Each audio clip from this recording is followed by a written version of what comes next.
tidak saya yakin mungkin tidak asing bagi antum, tapi mungkin masih tidak terlalu sering diangkat. Kalau pernah dengar nama sahabat yang mulia ini Abdullah ibn Hudzafah radhiyallahu anhu.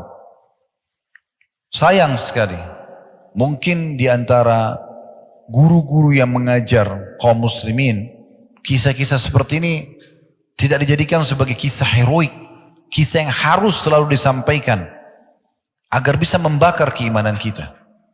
Abdullah bin Hudzafah radhiyallahu anhu dari awal dia mengenal Islam mencapai tingkat level iman yang tertinggi dengan cara mempelajari Al-Quran, mempelajari hadis-hadis Nabi SAW, sahabat Nabi yang mulia. Nabi SAW pernah menugaskan dia untuk mengantar surat ke Kisra.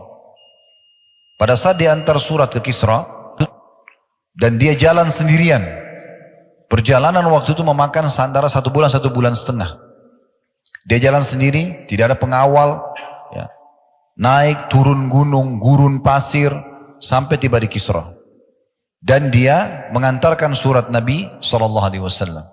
Dan Kisra itu marah. Kenapa? Karena memang suratnya Nabi SAW berisi Bismillahirrahmanirrahim, kemudian dari Muhammad utusan Allah SAW kepada ya Kisra. Ya.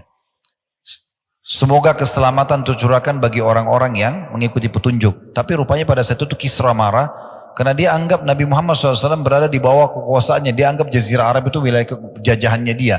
Dan dia tidak terima itu. Maka dia langsung sobek surat itu. Tapi Abdullah bin Hudzafah tetap aja tegar. Dia tidak takut. Dan dia sudah tahu. Dia bilang, akhir saya cuma bisa saya diusir atau saya akan dipenggal leher saya. Tapi yang penting saya sudah menyampaikan risalah Nabi Muhammad SAW, maka tidak ada masalah. Baik, itu satu kejadian. Tapi ini bukan yang saya ingin titip beratkan. Saya ingin titip beratkan kisah yang kedua. Ini di tahun 19 Hijriah. Kita tutup dengan ini, mungkin teman-teman yang dari Malang bisa sholat isya dulu habis ini. Kami sudah jamak tadi. Abdullah bin Hudzafah radhiyallahu anhu ini, teman-teman sekalian, di tahun 19 Hijriah, beliau pernah diutus oleh Umar bin Khattab radhiyallahu anhu dalam salah satu peperangan.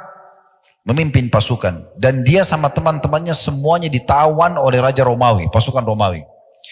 Dan mereka mencari tahu ya siapa saja yang ada dalam pasukan muslimin itu. Dan mereka menemukan ternyata yang masih ada hubungannya dengan Nabi Muhammad SAW. Sahabat langsungnya adalah Abdullah radhiyallahu anhu.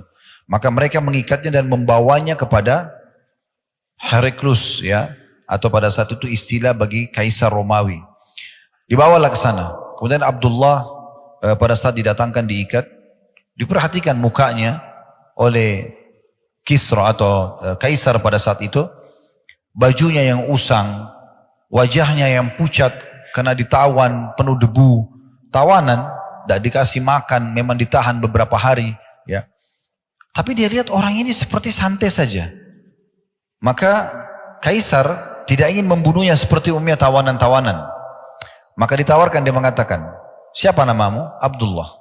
Baik, saya ingin menawarkan kepadamu, bagaimana kalau kau pindah ke Nasrani, masuk ke agamaku, kata Kaisar ini, dan saya akan berikan kau kedudukan di sini. Kasih jabatan di kerajaan, punya kedudukan, punya pendapatan, apa saja yang kau mau saya kasih. Maka kata Abdullah, waktu itu karena si Kaisar tidak bisa bahasa Arab, dia ada penterjemah. Maka kata Abdullah, sungguh ya, aku dalam beberapa asar tentang beliau ya, sungguh aku ya terbunuh berulang kali, lebih aku sukai daripada penawaranmu itu. Bagaimana kalau kerajaanku ini, kerajaan Romawi saya bagi dua. Setengah buat kamu, setengah buat saya. Begitu kau mengaku Nasrani, sekarang saya akan kasih kamu langsung kedudukan itu. Maka dia mengatakan, saya tolak. Walaupun engkau memberikan semua kerajaan Arab dan Ajam kepadaku untuk meninggalkan agama ini, aku tidak akan tinggalkan. Kata Kaisar apa? Kalau gitu saya akan bunuh kamu. Dia bilang, lakukan apa yang kau inginkan.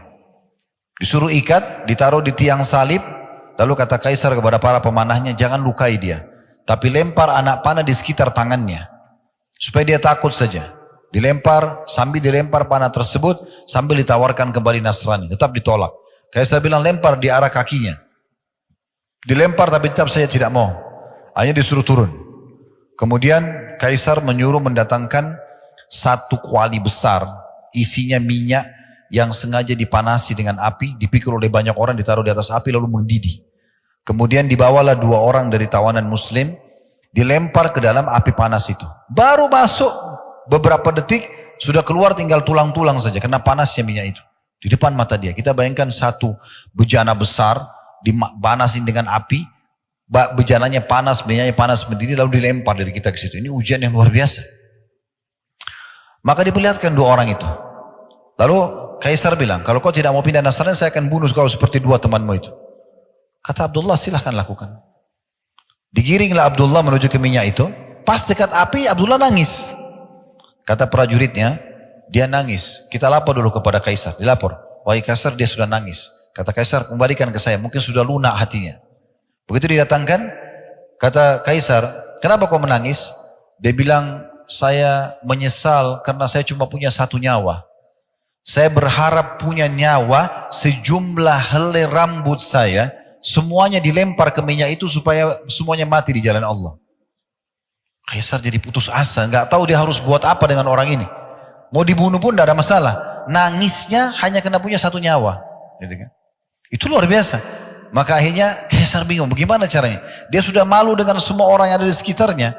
Karena dia sudah coba bunuh, nggak berhasil. Dia coba takut-takuti, nggak berhasil. Maka akhirnya Kaisar mengatakan apa? Begini saja. Apa kau mau untuk mencium kepalaku? Mencium kepala ini penghormatan gitu. Cium kepala saya akan bebaskan kamu. Abdullah sempat berpikir dalam beberapa asar, dia katakan, saya mencium kepala musuh Allah ini, tapi kalau untuk saya bebas, dan dia mau menerima syarat saya untuk bebaskan tawanan muslimin, saya akan terima. Lalu Abdullah mengatakan, bagaimana dengan tawanan muslimin, apakah kau akan bebaskan juga? Kata Kaisar, iya, kalau kau cium kepala saya, kamu dan semua saya akan kasih. Maka akhirnya dia cium kepalanya Kaisar, lalu dibebaskan dia dengan tawanan muslimin, bahkan dikasih banyak sekali. Dalam beberapa riwayat dikasih sekian ratus kain baju kehormatan, dikasih sekian peti emas, banyak dia bawa pulang. Jadi seakan-akan dia ini membawa ghanimah, harta rampasan perang dari perbuatan dan sikapnya tadi. Sampai sebagian ulama menanggapi mengatakan bukan mustahil, Kaisar itu sebenarnya mungkin masuk Islam dan seperti keadaannya ya Najasyi yang menyembunyikan keislamannya. Karena tidak masuk akal dia menyelamatkan Abdullah dan dia berikan segala pemberian ini. Itu berarti kemungkinan ada sesuatu di situ. Tapi kasusnya adalah Abdullah ini pulang ke Madinah menceritakan kepada Umar bin Khattab, lalu Umar mengatakan apa? Sangat pantas untuk semua muslim mencium kepalanya Abdullah dan saya akan memulainya karena dia telah menjaga kemuliaan agama ini.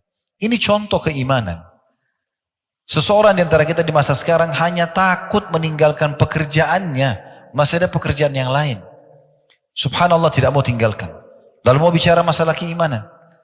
Seseorang tidak mau meninggalkan komunitasnya, ya, tidak mau memperbaiki rumah tangganya, tidak mau ini dan itu hanya karena masalah ya dunianya, dan dia dahulukan daripada keimanan. Bagaimana dia mau berharap bisa mendapatkan keberkahan yang sempurna? Nah, ini salah satu contoh saja.